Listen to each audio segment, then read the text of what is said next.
We need your choleric, entrepreneurial, driving CEO men, right? But we also need funny BeatiDude guys, right? And we need journalists and we need teachers. We know our place. We're both at the same time, right? And so the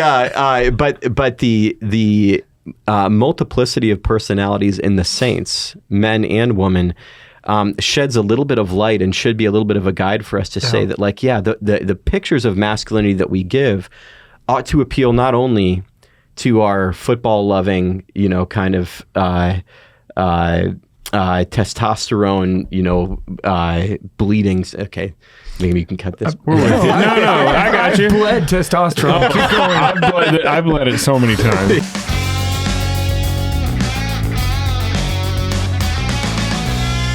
BeatiDudes! Oh, yeah! BeatiDudes, welcome to the show that is bringing everyone together at a tiny table so that men can walk together facing the Lord, doing all things with him and for him, but also doing it together in authentic fraternity. My name is Jeff Schiefelbein. I am so grateful to be dressed exactly like Paul Kolker. Howdy. Yes, this was an accident, but... No, it wasn't. Yeah. I have 20 shirts in my office. I watch you when you're driving up. Weirdly, this would not surprise me. I think you're joking, but I'm not sure. Hey, nobody could know that. And also, we're joined by Nick Bezner. We're also facing you. You said we're facing God as we're, in your intro. Oh, yeah. We're versus populum right now. I think what we're encouraging the listeners and the viewers to do is turn around. Follow around. God. Follow him. Every night and day. Nailed it. Yeah. If you're feeling a little bit lonely. No. Yeah, in the spirit. Yeah. On the spurt. Exactly. Spurt. Hey, we're very grateful to be back together at the tiny table, and we are going to be talking today about a whole bunch of man things, because that's what you do when you're dudes. Man things. I can promise you this ain't a Pinterest episode. Nope. So turn it off, girls. But follow us on Pinterest at Nice. Just kidding. Our vision board was so small. It was just a little table. It was a pin. What should we do? I don't know. Just get a table. Let's just get started. But we're welcoming to the show John Bishop. Welcome, Big John Bishop. Ooh. Does anybody call you Big John? Nobody calls me Big John. What about Little John? I do get that a little bit. Little John. I mean, that's more Robin Hood, right? Yeah. And the Iowa boys? That's right. I am from Des Moines, Iowa, so flew out here today. Good to be here. Yeah. Medium John and the Iowa boys. Can't predict the future, though. Nothing will sell. Medium. Oh, my goodness. That one really lost me. I thought, what are deep cuts, Paul. Deep cuts. Iowa's that's where the signs of the cornfields, Oh, do you know the children? No, that's totally different. The children of the cornfield. I'm off to a great start. How old are you? Yeah. I'm 36 years old. You don't know Children of the Corn? I'm sorry. Do you have kids? I have 3 kids and another one coming here in April. Nice. So. Awesome. Don't show them Children of the Corn. They are children. One they movie. Eat corn. Yeah. That's where Keep it stops. In April, congratulations. Do you already know the gender? It's a boy. His name is Bo. I was super excited. My dad's name is Bo, so I named him after my dad. Bo Bishop? Yeah. Bo Bishop. How's that for a name? Oh, it's got a great ring to it. Yeah. Boom shakalaka. Yeah. Tonight on the WWE, it's Bo Bishop. This is great. He's going to look back at this, and know that in utero, there was a wrestling announcement prior to his even being born. Amazing. Dad, when you went on the BeatiDudes, you pretty much predicted my entire life. Now I drive a monster truck all over town. Because wrestlers drive monster trucks. Wrestlers move on to monster truck rallies. That's what they retire to. Yeah. I see. When your body starts to give out. Yeah. It's like when pro quarterbacks go into sports commentating. Oh, sure. That's Right. It's the natural next step. Progression. Yeah. You can do a DDT in your 4-wheel drive. Hey, what the other 3? They're boys, girls. What are they? Girl and then boy, boy, boy. So Tally, so Talitha, Mark chapter 5. Talitha Oh, wow. Yeah.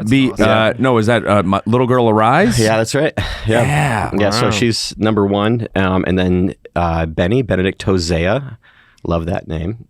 Combining a little bit of Benedict and spirituality, Book of Hosea, and then Jack, thoroughly American. Yeah. So, and then Bo. Wait, but Jack, isn't that a nickname for John? That's right. Yeah. So is my grandfather on my dad's side was Jack. And so Jack, family name. Jack Angelus. So nice. Jack Angelus, man. That's awesome. That's a pretty cool name. And who in your family was the bishop? Wait, his initials are Jab. Oh, yeah. J.A.B. Jack Angeles Bishop. Yeah. That's right. Watch That's out, right. Benny Jose. Yeah. No vowel in the middle of Benny Jose's name. But yeah, no. So 4 kids from Des Moines, Iowa. I oftentimes say that I'm from the land that is really a man's country because there are 99 counties in Iowa, and in 98 of 99 counties there are more pigs than people. Okay. Okay. I'm just about a mile down from the Iowa Pork Producers Association. Wow. I have a cousin who runs it. Wait, the And- PPA? That's right. Internationally renowned. If you say the acronym, Oh, people wow. think you know. It's part of the PPA. Yeah. Oh man, that's incredible. I graduated with PPA. Different PPA. Oh, that was your master's thing. Professional right? program of accounting. Yeah, I Hey. forgot about that. If those pig producers ever need improv comedy for their MC, I got it. It's Yeah. PK for the PPA. That would really help me bring home the bacon. It just gets better. Yeah. I'll let him know. Yeah. I have a cousin who, He's a decision maker over there. I've never Absolutely. heard somebody so happily lie to my face. No, let him know. I'll let him know.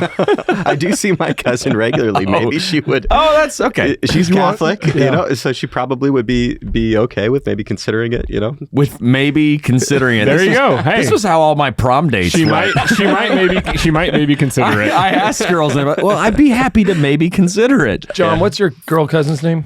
My girl cousin's name is Meredith. Meredith. Yeah, Hey, Peterson. can we go to camera 3? I want to say something to Meredith Peterson.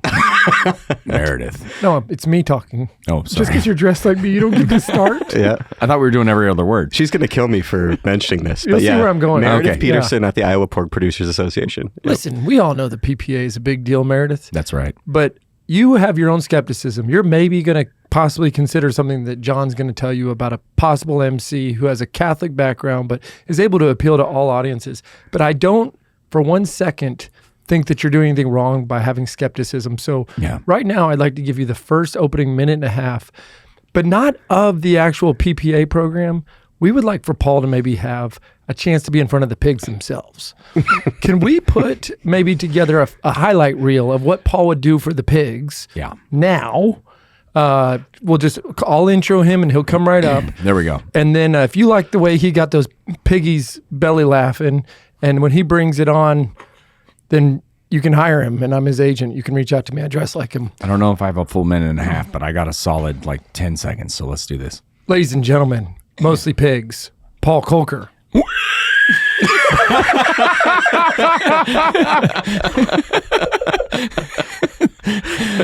That's all, folks. Amazing. It took every ounce of the cells in his Amazing. upper body to produce that. It was more strenuous than I thought it would I'm be. so glad I had this view. I'm definitely going to show that to my cousin. She's really Absolutely. funny. She's also really intense. She had 2 doctorates by the time she was like 28 years Whoa! old. Yeah. Double I only went PhD. to the That's doctor right. like once by that point. Man, I didn't know you needed to be so, laureated to be at the Be high PPA. up in the Pork Producers Association. Yeah, wow. It takes smarts. Take smarts. Apparently. Wow. Well, that was something that just happened. If you get hired from that, this will be the greatest. I will coup. give you your commission. Yeah. Just call me George Orwell at that point because I'm writing scripts. What? Animal Farm. That's Animal. Oh, man. I mean, I was born in 1984, so I thought that's what you were. I didn't know if that's what Were you you meant. actually? I remembered Oh, wow. Yeah. John, welcome to the show. Yeah. How happy or regretful are you to be here on a scale of -10 to 10? And I think you know which side is which. Yeah, somewhere at negative, I don't know. No, he didn't mean that. He didn't mean that. Can't go past the worst. John, no, it's good to be back here. I got my master's in Texas down Oh, at Baylor. Yeah, and nice. so it's good to be back in the motherland. And yeah, Absolutely. no. Masters in what? So yeah, I did my undergrad at Benedictine College, and then went from there. I was actually in a doctoral program for a couple of years at Baylor doing philosophy. Oh, wow. And then by way of a year in seminary and an existential crisis, I ended up back in graduate school doing theology at Catholic University of America. Okay. Did my doctorate goodness. there at Catholic, yeah. Wow. Yeah. Where'd you go to seminary? Seminary was at Mundelein, north of Chicago. Yeah. Barron was there when I was there, Bishop Barron, then Father Barron. That is a beautiful seminary. It's gorgeous. Yeah. Yeah. Yeah. No, I loved being there for the year that I was there, and made a lot of great friends. Hopefully not too many of them see this podcast. Name your least favorite friend. No, I'm just kidding. No, but Mundelein, I mean, that's on some like acreage and stuff too, right? If I remember. Yeah, no, in all seriousness, for anybody who is visiting Chicago and wants to, I mean, just walking on campus is almost like a retreat experience. Yeah. So what Mundelein is, the Diocese of Chicago, Archdiocese of Chicago, bought 1,000 acres of property in, I think, right around the year 1900. They're in the north suburbs, so around Libertyville, and Cardinal Mundelein built out that property in the explicit hope that it would become a prestigious university like 50 miles north of downtown Chicago. And of course, Mundelein stayed a seminary and only a seminary. Down in South Bend, Notre Dame, of course, took off, so it kind of went different ways. But what you have left in just outside of Libertyville is still this 1,000 acres of wooded property with a beautiful lake on it, pristine grounds, and it's a seminary. Gorgeous place. If you're, it's Amazing. This doesn't seem like really people know about it. Never heard of it. Yeah, there's a Franciscan monastery on campus with maybe the most beautiful adoration chapel that I've ever seen. It's called Marytown, and yeah. Check out Mundelein. And so you were there for a year? I was there for a year, and then I left. I started working for Focus, Fellowship of Catholic University Students, for anyone who hasn't heard of it, directly after that. So that would have been about 10 years ago that I left. Started working at Focus, worked at Focus for a year. Thought it would only be a year. Worked for Focus for about 8 years, and while I was working at Focus, I went back to Catholic U and did a doctorate in theology.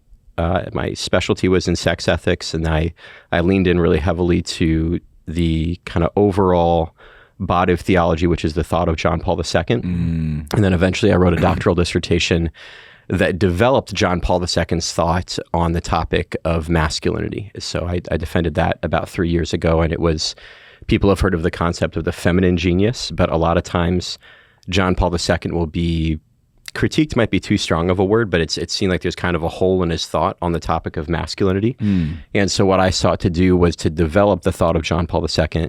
I used evolutionary biology as a tool. So the qualities of males that were selected for and our evolutionary predecessors used those as kind of male raw material to develop the thought of John Paul II and construct a kind of masculine genius.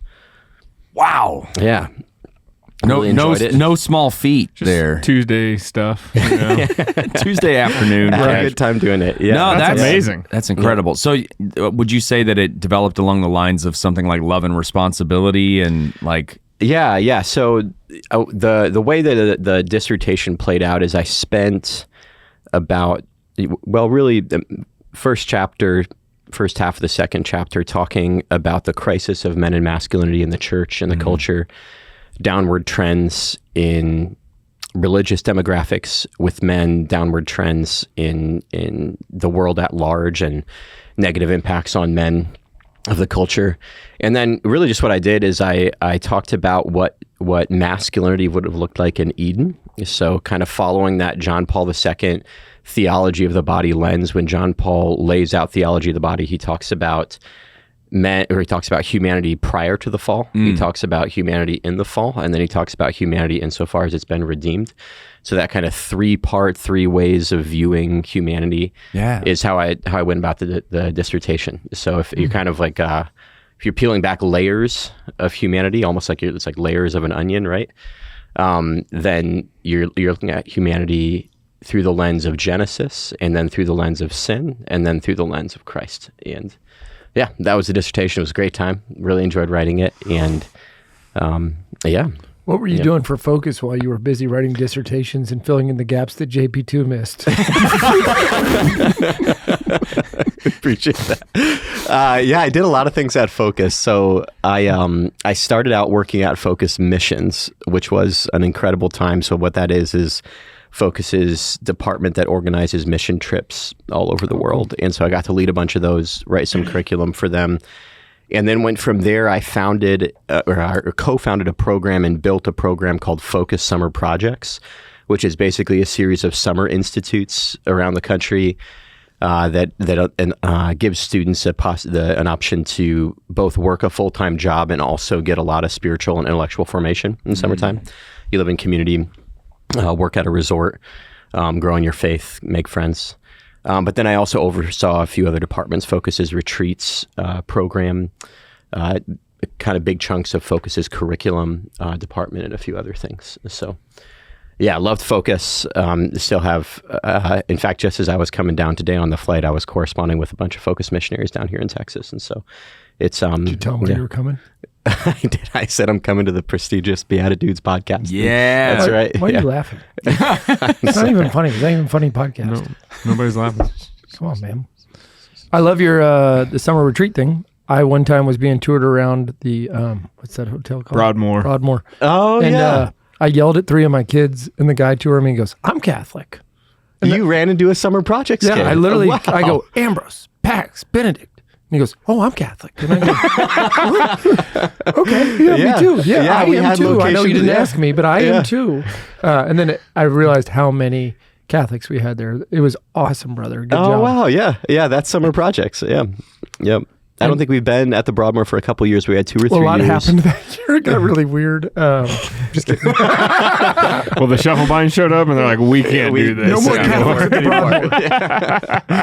Yeah. It down. Well, that's I'm very glad cool. you didn't become a bishop, because Bishop would have killed everybody. That's right. Like, Yeah. straight out of Catch-22. Yeah. You can't do this. I think my 4th son will be named Archie, though. So there's still some, possibility for us. Archbishop. What's Archbishop? Archbishop. Oh, God. I was like, who's that guy? Archie. What if his middle name awesome. is like Edmund or something? So it's Arch Edmund. So it's Archie, Archbishop. Ooh, right? But it's Archbishop. It's Gold. just his name. kid number 5, right there. Name for an Arch Manning. There Yeah, you go. you can do that. I always have advocated for naming a kid Chris, but his full name is Chrysogonus, right? So it's short for, it's like, oh, Chris, like short for Christopher? No. You just want him to have to do that his whole life. Torture from your father. That's a father wound. It's a boy named Sue kind of thing, but more epic. Yeah. How do you spell that? Nobody knows. No, it can't be known. John, what are you doing now?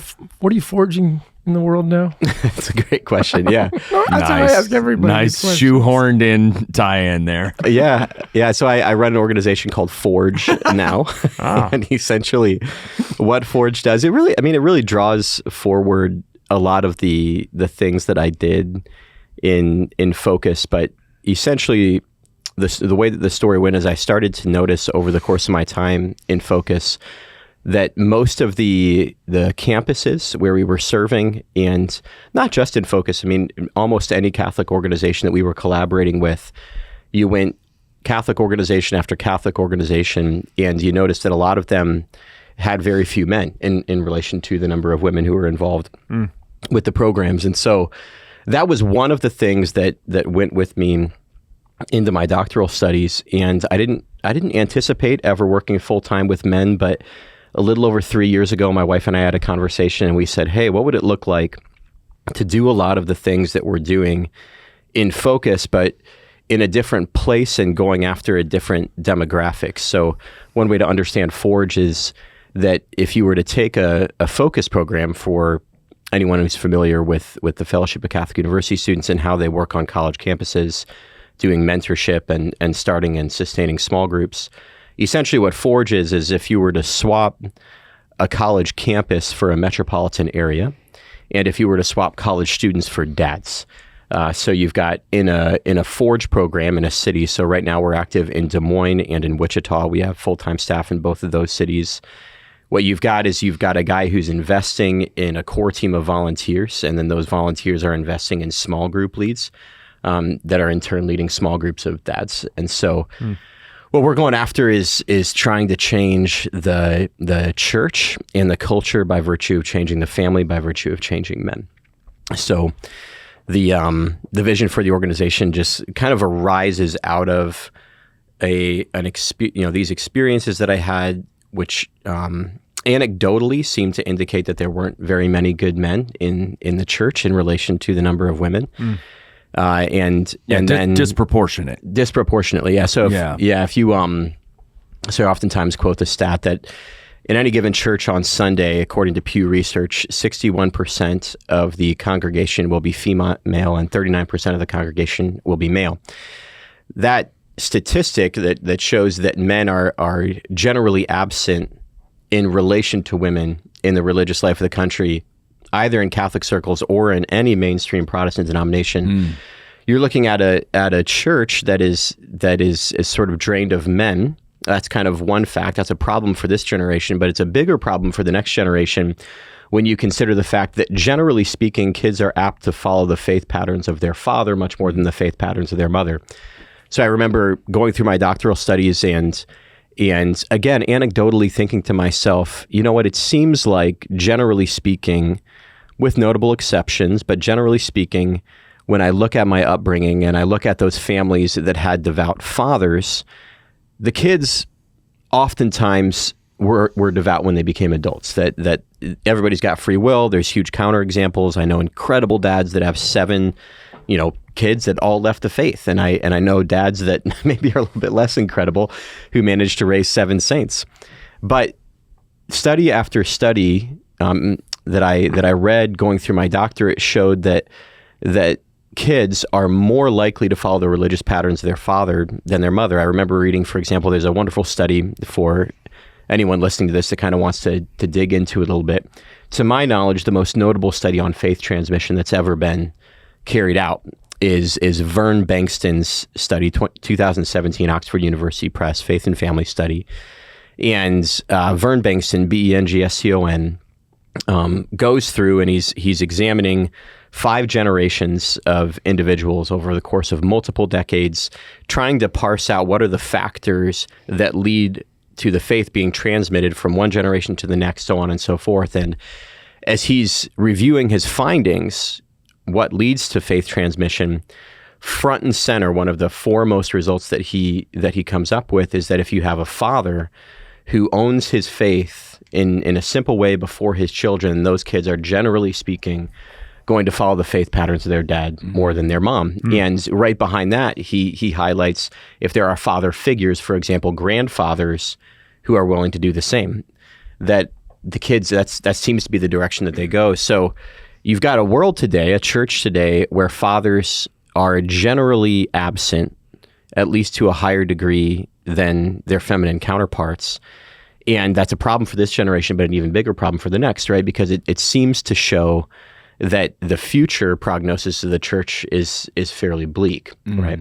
But that's Satan's strategy. You can flip that strategy on its head, and if you invest in fathers, then in a way, I always say, like, for every dad that you win, then you win the marriage and you win the children as well. And there's even some hope to think that you not only win the marriage and the children, but also the grandchildren, that the witness of a single faithful man is so powerful that investing in that kind of leverage point so as to bring in whole communities to the faith is the way to go. And so that's what Forge is all about. We invest in the family, we say fundamentally in the way that Jesus did, by investing in a small group of men.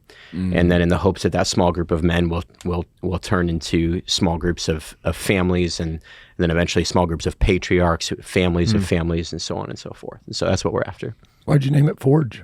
Yeah, wanted a 1-syllable memorable name. But what I say is that Forge is the term Forge captures the 2 dimensions of what we're trying to do. Okay, so Forge, the organization that I run, is fundamentally a movement. Okay, that is, we're forging forward, so to speak, and it's a difficult thing to do, but we're moving forward. But you might also think of Forge as, like you think of like metalsmiths, right? A forge is a place that you go to become something, to be formed, so on. You might say, and so what we do in Forge is we're leading a movement of men, marriages, and families to become fully alive as Catholics and bring other people into the church, and we're doing so by forming them. That is, by creating small groups of men where iron sharpens iron. Men can form one another to become better versions of themselves. And so that's what Forge is all about. Yeah. This is your full-time gig. It's a full-time gig. Yeah, me and 4 other people now. It's wild. We only got started about 2 years ago, a little over 2 years ago, cool. January 1st, 2024. And we kicked things off in Des Moines, Iowa, where I'm from. I got our first small group started.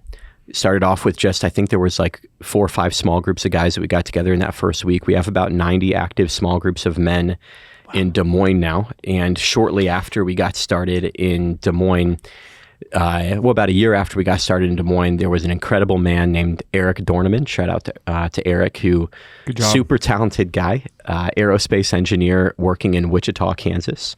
And he, as a father of several children and just an exceptionally talented man, quit his job, fundraised his salary, and then founded Forge Wichita. I was able to hire an assistant about 6 months ago, and just recently, this is our kind of newest big news. There's another incredibly talented man named Sam Halligan, who's only been in the office for a week, but we hired him just a couple weeks ago to take over Forge Des Moines for me so that we can respond to requests from other cities that are also looking to start Forge chapters. So, yeah. Sam, we hope you still have the job when this episode comes out in a few weeks. Sam's extraordinary. He'll be around. Forged in the fire of a Forge small group. John, you have an assistant now, but when you and I confirmed a date and then I sent you the wrong date for the calendar invite, where was your assistant? What happened? Come on. I mean, clearly you should be reading the text message thread between me and John and then see that I sent the wrong date. It was like one of those where you say it's Wednesday the 16th and Wednesday's the 17th, and you know how that goes. And clearly that's the assistant's fault. Yeah, well, it's got to be somebody's. We know somebody's to blame. Somebody. Yeah. Anybody. Forge your calendar properly. Nice. Yeah. Wait, so you also, can we talk about this book? Yeah. So that dissertation that we spoke about earlier. Can I pass it out to the dudes? You can. Yeah. It's right over there. New Adam, God's Plan for Men. So I like I said, so I defended my doctoral dissertation a while ago. The doctoral dissertation is pretty big and fat. This is not. So we're at about 135 pages here. But I got requests from a number of people who were, lovers of theology of the body, who were just men trying to be more masculine men, but were also in love with their faith, looking for a tool whereby they could do that, to kind of give a model for their masculinity. And so I took my doctoral dissertation and wrote a very popularized version of it. So what's in your hands here is about 35% the length of the actual doctoral dissertation and written in really popular language. And it basically just says, hey, here's where the crisis of men and masculinity in the church comes from. These are kind of the statistics that illustrate the crisis and some of the dynamics that led to men being where they are, both in the church and in the culture at large. And then goes from there into manhood in Genesis, manhood in sin, and manhood in Christ. It applies that theology to celibacy, to what masculinity looks like for the priesthood, and then also for married men, and closes by giving some practical steps on what men can do to build manhood in their community. So, New Adam, check it out. It's anywhere books are sold online, and highly commend it to all of you. I have a photographic memory, and I'm like a certified going through it genius. like right now. Yeah, I actually really like this book a lot. I like it a lot. Good. I'm reading about Emil Capon. Yep. There we go. Oh, brother, everything I just read. Colby. You just saw a name and said it. I'm reading about David. There we go. Yeah. Wait, I saw page 106. King David. So do you reference? I haven't seen it in here yet. Clearly, I don't pick out words like Jeff does, but Jeff's already through it. Just ask me. Don't ask John. There's Jean Valjean in here. Wow, we're getting all the stories. Do you tie it to John Paul II by saying something like original masculinity in the same way he says like original innocence and original justice? And Yeah. So I go back to Genesis, and in reference to John Paul, I give him a shout in the first chapter. But one of the things that I talk about in the first chapter leading into the second chapter that actually has import for this podcast, there's a little note in the book on the value of humor for overcoming the male experience of shame. Right. Oh. So one thing that is characteristic of men is a kind of closing in on oneself and a closing up that's kind of like a hyperactive protective instinct, you might say. Okay, so one of the things I talk about in Genesis is that Adam in the garden, who was meant to defend Eve from the serpent, that he was made to be a custodian of the garden. He was meant to organize and to bring to flourishing all of the things of the garden. And then, of course, ultimately his experience in the garden culminates in his encounter with Eve, right? And so when he's with Eve, all is right, and the things of his life, the things of his garden are ordered towards the person of his life, okay? That all goes awry when the first sin of humanity comes about through Eve. But it's interesting if you read the fathers of the church, particularly John Chrysostom, and he's going through Genesis chapter 1, Genesis chapter 2, Genesis chapter 3. Of course, he ultimately does say that the first sin of the human race was Eve taking the apple. But he almost kind of goes back and forth a little bit and says at one point, well, what was it not Adam who failed in his duty to defend Eve against the approach of the serpent, of the dragon, if you will? And in his silence, Adam's silence constituted at least an omission in a way before Eve ever sinned. And that sin right there, which is Adam's failure to act as a man, that is to act in a way that's befitting of masculinity, constitutes in some sense, like at least in a lesser sense, some fathers, I don't want to commit any heresy here, but some fathers would have said that actually was a kind of sin that took place prior to, so like the first sin of the human race in a way was a sin against masculinity. That is Adam, who was designed to protect, failed in his duty to protect precisely by remaining silent, right? And then after he fails, he hides behind the trees. And Adam there in his shame can't believe what he's done, can't believe that the woman who was entrusted to him is no longer safe, and it's more or less his fault. And in that shame, his silence is perpetuated. So how do you shock men out of shame? Well, what you might do is you might create a safe space, like a small group, in which they can be known and in which they know and they're confident that whatever is said in the small group is not going to go outside of the small group. But another thing that you can do is you can be genuinely funny, and you can take them outside themselves. Well, no, I both here. And everything you say here stays in this tiny table, and we bear it all, and we're super funny. That's perfect. Yeah. Yep. Just let it out. Redeemed masculinity right here around the tiny table. This is it. Irvine, Texas. Well, no, so it's interesting too, because I remember Irvine's in California. Irving. Yeah. Thank you. Thanks for catching that. Woo, so close. I almost Man. lost Boy our from Iowa. podcast license for the pod.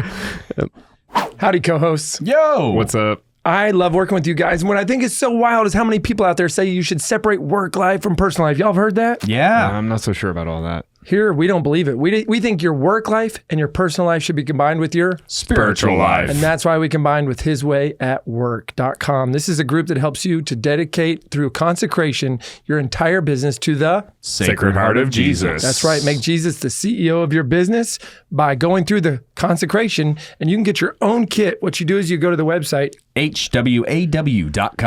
and then you put in the code. Undivided 10. That'll give you some money off.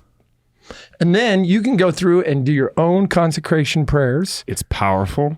It's meaningful. Changing. And it brings the Lord into all that you do.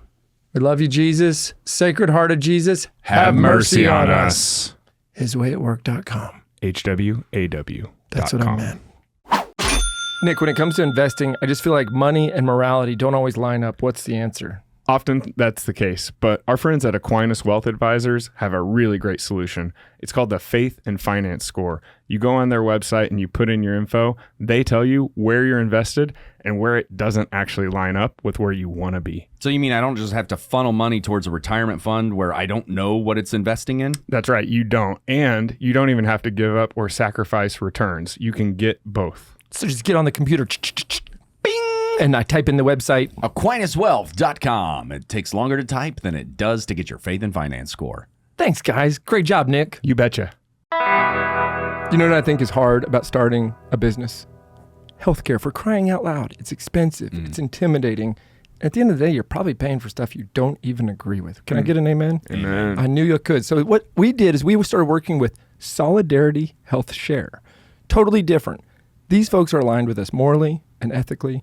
And even the structure from a cost perspective works for us as we're launching businesses, as we're growing our families. And I don't know if you know this, but couple times my kids went to the hospital in the last 2 years. They sure have.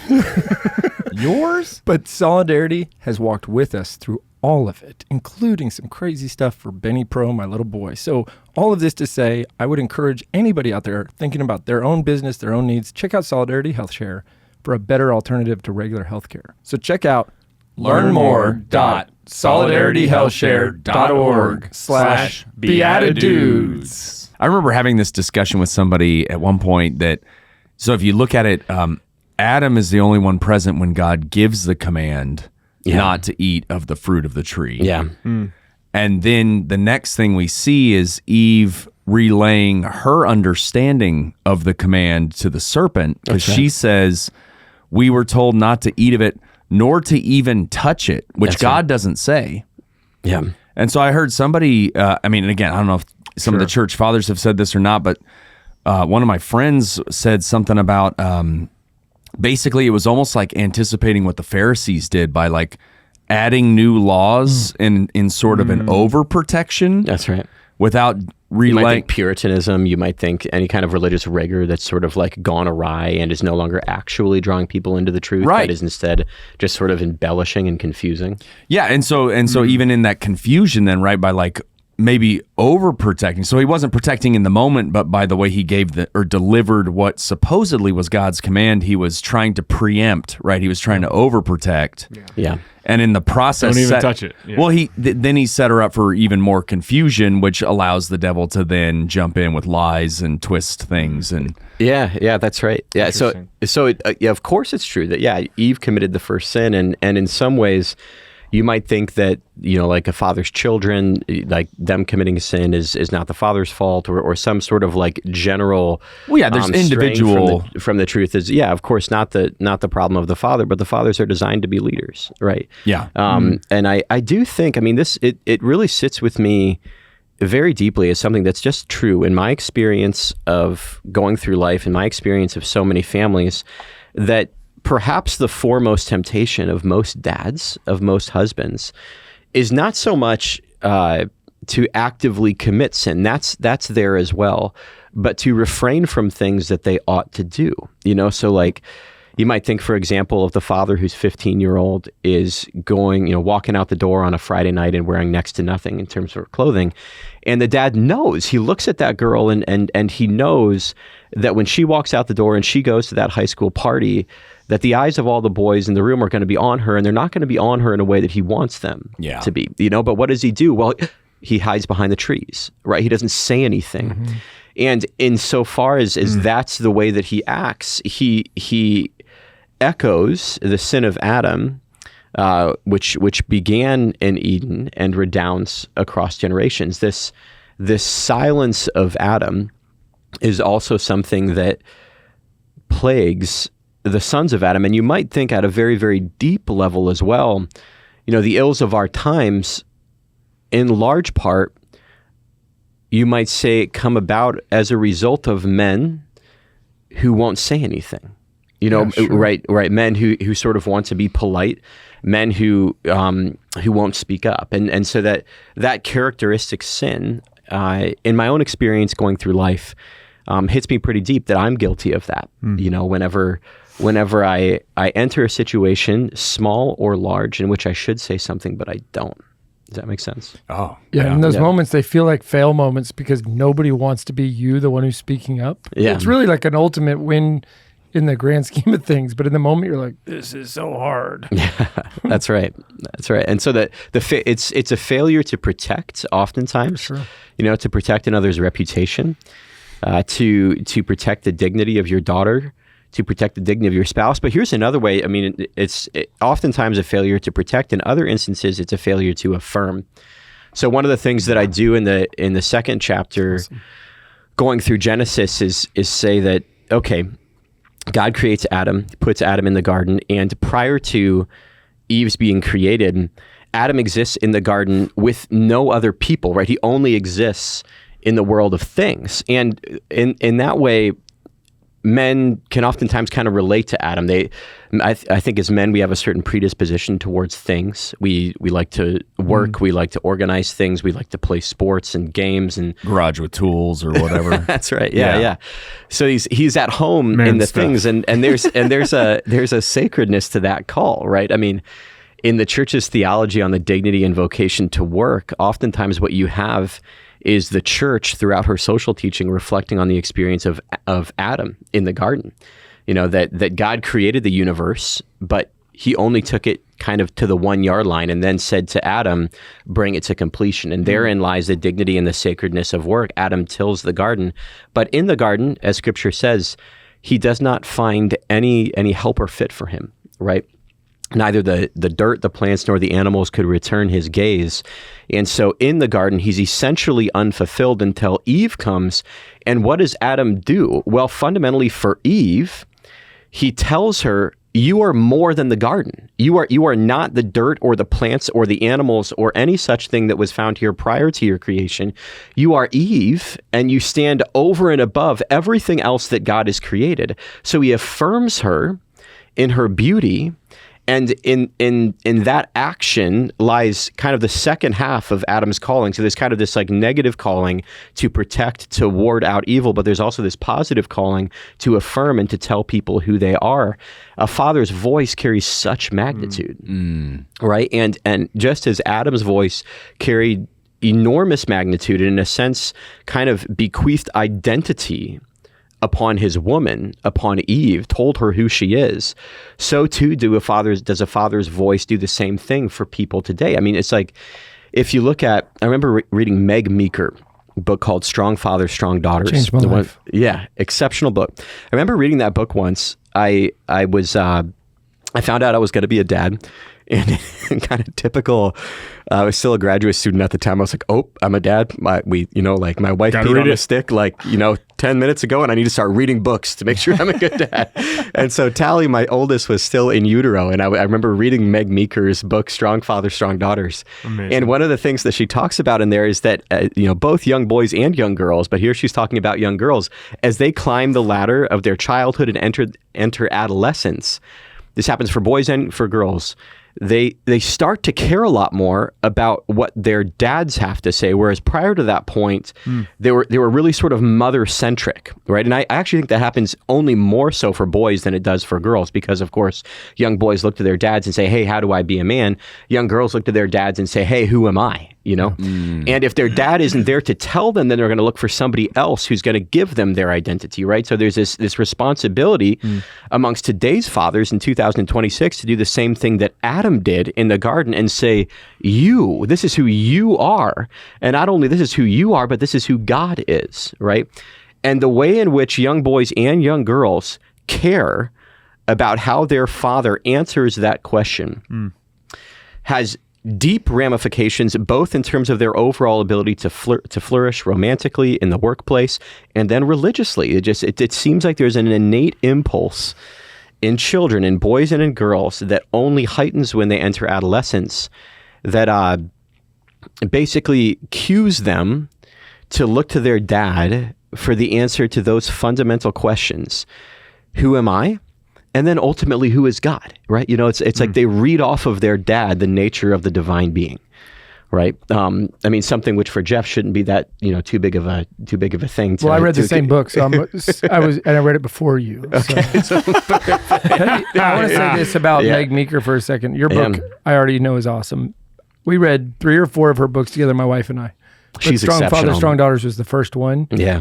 And when you started talking about, your daughter's getting ready to leave and she's dressed a certain way, I was immediately thinking about a lot of the lessons I learned. That was 13 years ago that I read that book. Wow. And I remembered, I've shared this with people all the time. If your daughter is a teenager and she comes in after curfew, she's testing how much, do you love her and what does love look like? Uh-huh. You need that to be a bad moment for her because you need to show how disappointed you are, how much you worry about her, and the respect that you command from her.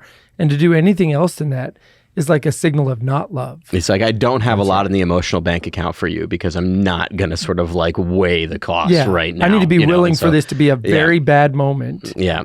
Because I love you so much. I'm going to enter into this. It's kind of hard for me to do this, or say this Yeah. or roll out. I'm dole so out this disappointed in punishment. you. Yeah. Yeah. And that book literally transformed my life. And I do Yep. think people should. First book on parenting I ever read. Same. I loved it. Yeah, exceptional. I think she's a Texan as well. I think so too. Yeah, but I also think just reading in general, like as a unit, a couple, a podcast co-hosts. Yeah. That stuff matters. You start to have this shared dialogue. We're going to read a new Adam, just new Adam, not a new Adam. There you go. God's plan for men. That's what we need right now. Where do people find this? You can find it more or less, Our Sunday Visitor. So it's published through Our Sunday Visitor. But yeah, you can find it. I mean, any of the major online distributors, Amazon, Barnes and Noble. I ordered a copy from Target the other day. Nice. And so, you can anywhere, any of the major online distributors where books are sold, you can find it there. If you're looking for bulk orders, you can get those at New Adam. Or you can get those from OSV. How'd you like that catch? I noticed you used end notes. As an academic, I would have thought you would prefer footnotes. Why did you go with end notes? Yeah, I think people can their eyes can glide along the page a little bit easier if you don't kind of have those things at the bottom. And you were thinking about your audience. That was your big mistake. No, that's good. No, that's great. Yeah, that's awesome. I'm just messing around. No. For the nerds listening to the podcast, there's a few of them out there. There's about 25 pages of end notes at the book. So though the book, the actual text is only like 132 pages. I kind of wrote it with the dissertation in the background, and I was just like, oh gosh, I wonder, somebody might have this question or that question. Somebody might want to see where this comes from or where that comes from. No, I love it. The very last end note calls out Chris and Tom Vanderwoody. Oh yeah. Oh no We talked to way! them on the podcast. Yeah, We just 10 had days him. ago, he was here. Just had it. Really? Wow. Yeah. No, I talked His to end him note quite a was bit. sitting right where yours is.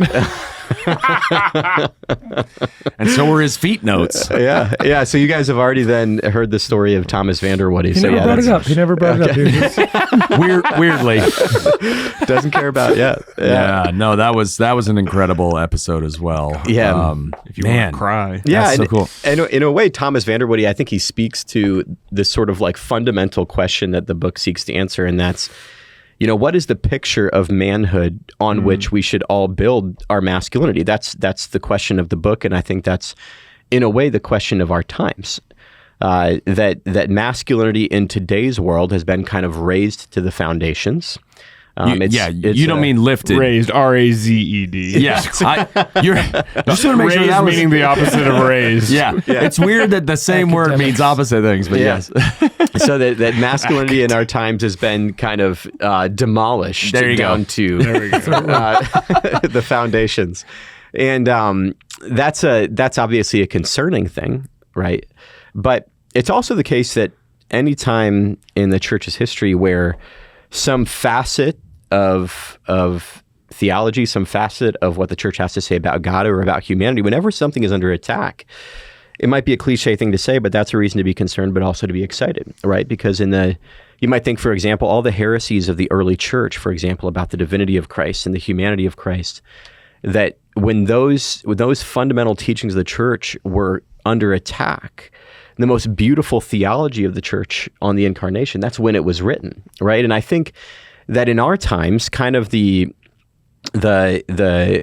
most current theological topic, the kind of the tip of the spear, if you will, is the topic of masculinity. When John Paul II was giving theology of the body, maybe what was in the center of his sights was something like third wave feminism and confusions about what it means to be a woman. I think where the eye of the church needs to go now is, what does it mean to be a man? What is the picture of masculinity? And somebody like a Thomas Vanderwoody, who, for anyone who didn't listen to that episode, is maybe among the most incredible stories of a heroic man that I've ever heard in my entire life. I first heard the story 7 or 8 years ago. I talk about it in so many of the talks that I give now. That what Thomas Vanderwoody's sons, Chris, have is they have a picture of what it means to be a man in full color. Like they know exactly what it looks like because they saw it in their dad for decades, right? They know what it looks like to be a good man. That picture is very clear, but it's not clear for a lot of young boys. And so what do we need to do? Well, we have an opportunity now not to roll the clock back on masculinity and just kind of like grasp for masculinity, in some bygone era with a kind of sense of nostalgia. If only we could be like the men were of the greatest generation. Back when men were men. That's right. In the 1950s, they had it all going on, and it's apparently. We kind of say it in a funny way, but also kind of more seriously that, the men of bygone eras must have been great, and the men of the greatest generation certainly were great. I think of my grandfather, for example. But the men of the 1950s gave rise to the men of the 1960s and the 1970s, and so it couldn't have been perfect, right? Right. And so here we have, looking at masculinity now, an opportunity to paint a picture of masculinity that doesn't fall into any of the reductions that previous iterations of that picture fell into, right? I mean, so the reason the psychological establishment threw out the notion of masculinity as it was lived in the 1930s, 40s, and 50s America was because most men in this country, when they looked at, to grab a figure from the time period, when they looked at somebody like John Wayne, so you've got like a 6'4", choleric, driven man. A lot of guys in that time period would look at him and say, like, I can't really be like that, as a 5'8" bald dude. Like, I fall a little bit short, like I can sympathize with these men. Yeah. That they couldn't live up to that standard of masculinity, and for that reason, the feelings of inferiority were constricting, anxiety producing, and in some cases even caused suicide. The reason why the psychological establishment of this country threw out masculinity was in part because of negative effects they perceived it to have on the culture, and in part because of a bunch of woke, senseless nonsense, but also in part because it had damaging effects on men. Yeah, so it was an overreaction. Yeah. So that's right. So masculinity is thrown out. That's a bad thing. It's throwing the baby out with the bathwater. It's an overreaction, like you said. Senseless nonsense, like you said. Senseless nonsense. Wokeism. I like the senseful nonsense. That's the best. Much better. Yes. Yep. Kind of like raising the foundations. Yes. But it's an opportunity for us today to give our sons and to emulate in ourselves a version of masculinity that is indeed imitating of the person of Christ. Well, yeah, and I love because you say the new Adam. To and be that's, a new Adam. That's what right.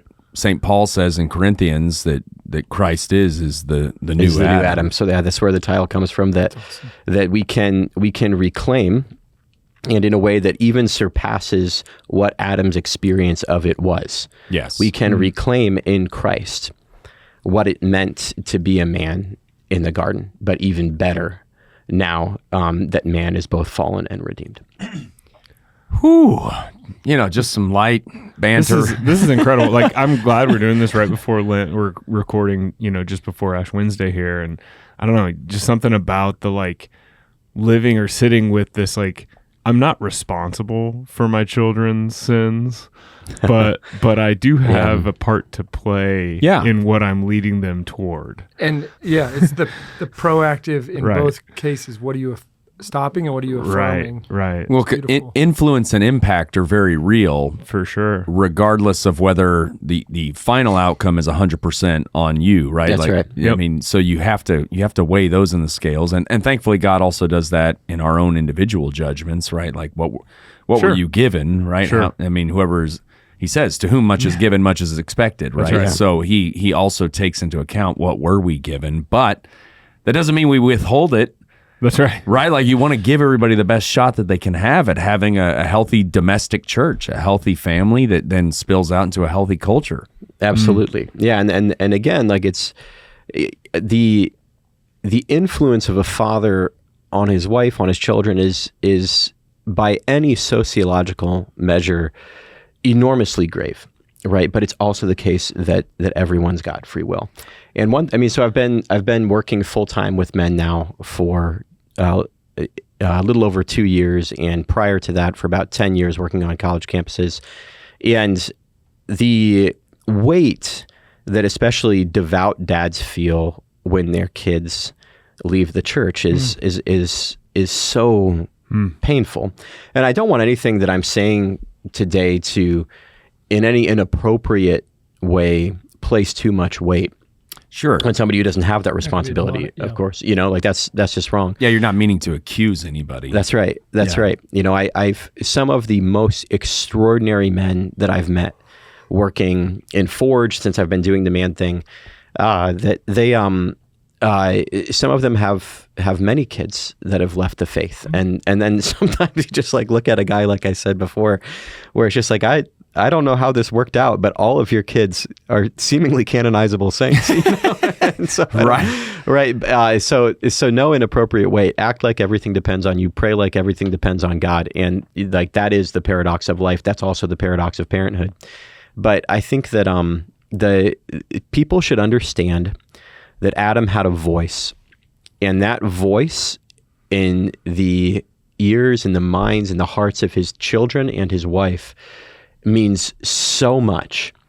And if Satan's strategy in the garden was essentially to silence the voice of Adam so as to get at the woman and in turn get at the offspring of the man and the woman, the strategy is the same today, right? Take down the man to take down the marriage, to take down the marriage, to take down the family, to take down the church, to take down the culture. We've got to reverse the strategy, build up the man to build up the marriage, to build up the church and the culture. And part of that is reclaiming a healthy picture of what it looks like to be a man, because our kids are going to read off that picture the identity of God. We're with you. Amen to that. You thought about it a lot more. We just started a podcast. Yeah, I mean, we all also wrote dissertations. I think he cheated. He just took his college exam and turned it into a book. I got a bunch of books ready to go. Well, Jeff, if you had finished your MBA, you could have. I think you're on to something. I'm just going to take what I already did in my MBA and turn it into a book. It's called Statistics Class. It's only one chapter long. I didn't get it. If only you had gone to college. No. Your mom went to college. Exactly. Yeah, we're going to make, there's this amazing joke, but it's like that we're Catholic AF, which is authentic fraternity. And I just say it as fast as I can. We've never put it on a shirt. We've actually never said it on the air before, but I thought after how serious you were, I'd get serious for once. What? Sure. Doesn't seem to work. No, didn't work. That was great. Hey, I really do I'm excited to read this. Do I have to go buy it or could I have one of these? You can have one. Yeah, there you go, man. Good luck, guys. I got this one. Wait, can I not have the one I'm holding, or is this? He's got to sell them. No, everybody can How's have he a going to copy. make any money? I'm going to assume that I also get it. He wrote 3 books. We get them all. That's not how it works. 1, 2, and 3. We get them. Yeah. Printing press. Yeah. You've given us gold nuggets of spiritual wisdom and fatherhood and masculinity. And I think the Tom Vanderwoody thing is so cool. Like who are you every single day, not just when the actual moment of crisis happens, like every single day. Who are you as a man? Yeah. Yeah. And somebody like, Tom Vanderwoody, and it sounds like his son Chris was on here as well, who was great kicking the story of his dad back and forth. I use it at one point in this book. We've talked a little bit about the role that a father can play for young girls, talked about Meg Meeker and a father's voice, especially for his adolescent daughters. But there is, in an obvious way, but I'll pull some things out here that might not so be too apparent to our listeners. There's a way in which, obviously, the example of a good man is even more important for a young boy than it is for a girl. And I'll talk about something here that I read a lot about over the course of my doctoral studies that really weighed on me as I was going through the dissertation and eventually put the book together. And that is the notion of I just call it male plasticity. And this is not in any way kind of like a sort of surrendering the sexual binary or anything like that. Like as you probably guessed, I'm a fairly devout Catholic, and I'm on board with with church teaching. But most of it. Yeah. Keep going. 100%. He, him. Yeah. HYMN. It's a masculine him. Are you saying him? Yeah, he, him. It's for men. Sing the rest of the episode. He, him. I'll do my best. Yeah. So, who snorts here? Huh? What? Is That's that, Jeff. okay. It's almost always. Prove it. Nobody knows. Just wait 5 seconds. Okay. So, Who snorts here? Who's snoring? Like, come on, man. Be a man.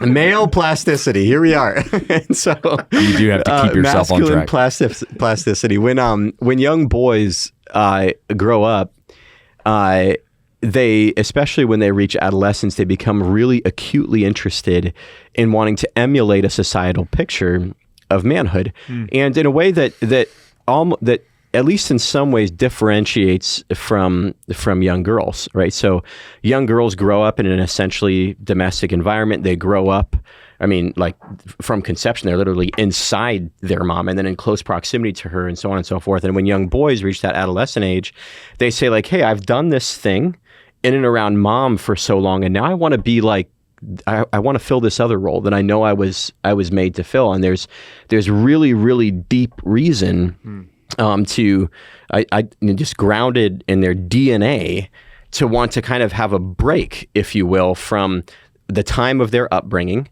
right, and the time where they're seeking to be a man. And hence, that's why across times and places, with a very small number of exceptions, one of which is our present day, you've got things like initiation rites going on. And young boys have a certain wildness that needs to be channeled. Okay, if you don't believe that, that there's really strong sociological, biological,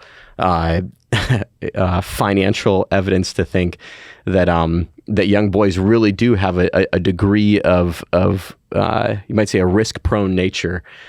Just go over to Jeff's house for 5 minutes. The 2-year-old boy has a broken leg today. He Right broke now. it on Friday. Wow. Yeah. And it didn't faze me that a 2-year-old has a broken leg. I'm Yeah, like, all yeah. right. I mean, there's a reason why a 16-year-old male is the most difficult individual on planet Earth to insure, because they are just a lot more prone to do dumb things. There's a wildness in young boys that needs to be channeled, and that's where initiation rites come from. It's just like, hey, we're going to channel you almost forcibly into becoming something that's at least moderately useful for the society, right? Yeah. And so then Let's take that energy and harness it. You got a lot of it. somewhere. Let's just put it to some use. Yeah. But boys, you might say that they'll fill whatever role society gives them to fill. They desperately want a role, and so societies across time and place have, in a sense, looked at, okay, what does it take in our society to be something that's beneficial to society, to be a person, a man who's beneficial for society? And if you're in a fishing village, it might involve going out and, I don't know, catching a big fish or something Proving like your that. ability to do that, right? If you're, and depending on whatever time and place you live in, you're going to take on, and through some kind of initiation, right, almost be forced into a way of being a man that is going to be deeply helpful for that society, right? I think one of the things that we can learn from the mistakes of past societies, and also that we can learn from our church, is that the image and the flourishing of masculinity, given the depth and the breadth of our faith, is beautifully varied. And again, not in a way that concedes to sexual binary or anything like that. There's only 2 genders. There are males and there are females, and that's it. All right. But nevertheless, I think sometimes in Catholic circles, we can find ourselves in a place where we really only want to affirm one particular kind of being a man, right? But indeed, I mean, just look at the female side of things. The church has canonized both Thérèse of Lisieux, a sort of mild-mannered French woman, right? But also canonized another French woman, Joan of Arc. And both of those women were seen to be kind of positive, breathtakingly, heroically, holy instantiations of what femininity can look like, right? And in our day, when it comes to masculinity, I would argue that, we need We need your choleric, entrepreneurial, driving CEO men, right? But we also need funny BeatiDude guys, right? And we need journalists and we need teachers. CEO. It can be both. Our place. Or both at the same time, right? And so the multiplicity of personalities in the saints, men and women, sheds a little bit of light and should be a little bit of a guide for us to say that, like, the pictures of masculinity that we give ought to appeal not only to our football-loving, kind of testosterone, bleeding. Okay, maybe you can cut this. No, I got you. I bled testosterone. Keep going. I've bled it so many times. Yeah.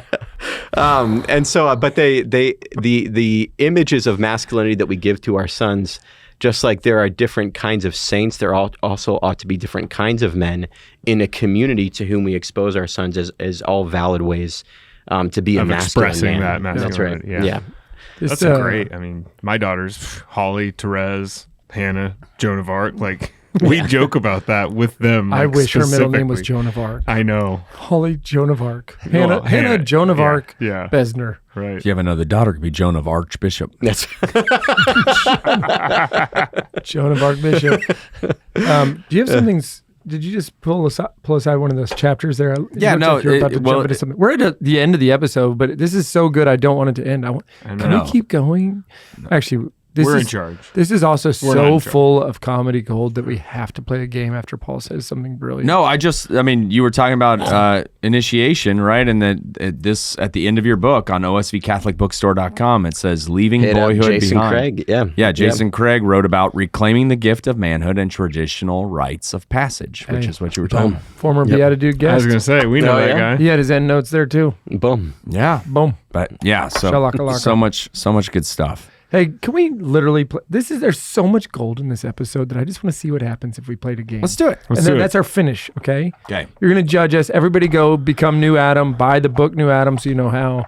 osvcatholicbookstore.com. Be a man. Stop being something else. Unless you're a woman. Unless be you're a that. woman, then be a woman. Yeah, let's just. Yeah.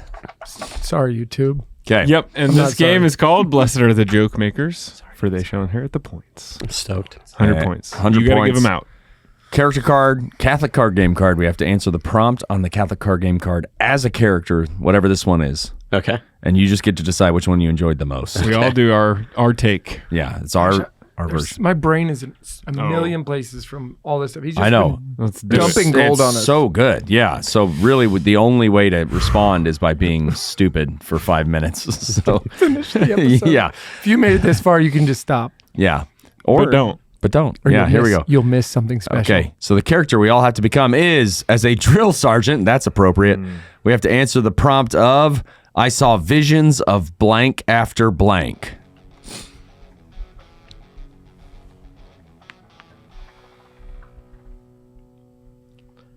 I saw visions of the feminine genius after finishing up all my schooling, and I looked back and realized it was all written by men. Amazing. I think we can just stop. Like, No. Hold on. I mean, that was good. I don't know how you could compete. Just wait. I dress like you, I'm funny like you, I'm the new Paul. New Paul. Oh my gosh. Whoosh. Making fun of my hair. No, I am your hair. Nick, you ready? I'm thinking. 10 Hut! Listen up, soldiers! I just want to say I saw visions of ADD after dissertations because somebody decided to join a program called Focus and split their time working on their doctorate. Isn't that pretty good. ironic? Don't you think? Little too. Nick. It's a walk-off grand slam right now. It could be. It could be. It could be. You did it whatever you're thinking, just go for it. If only I was thinking. Yeah.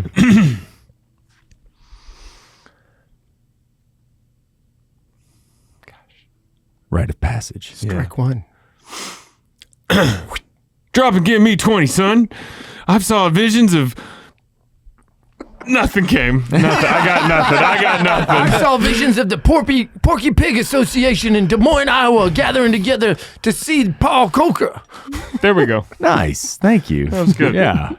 One more advertisement for me. Also, I don't know why you call out the snort. I think I fit right in at the Porky Pig Association of America.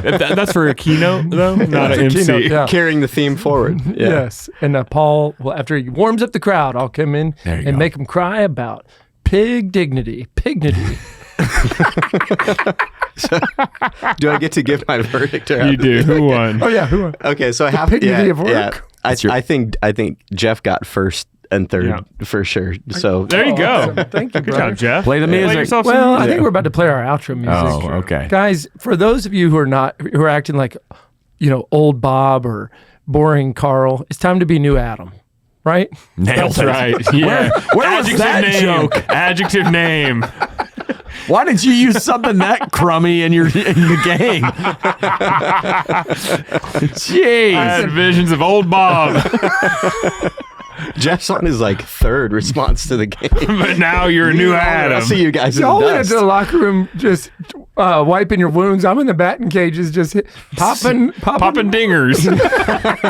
And after you get the new Adam, get the prequel about original innocence called Nude Adam. That's just the truth. The prequel. Awesome. From Laurel Leaf Press.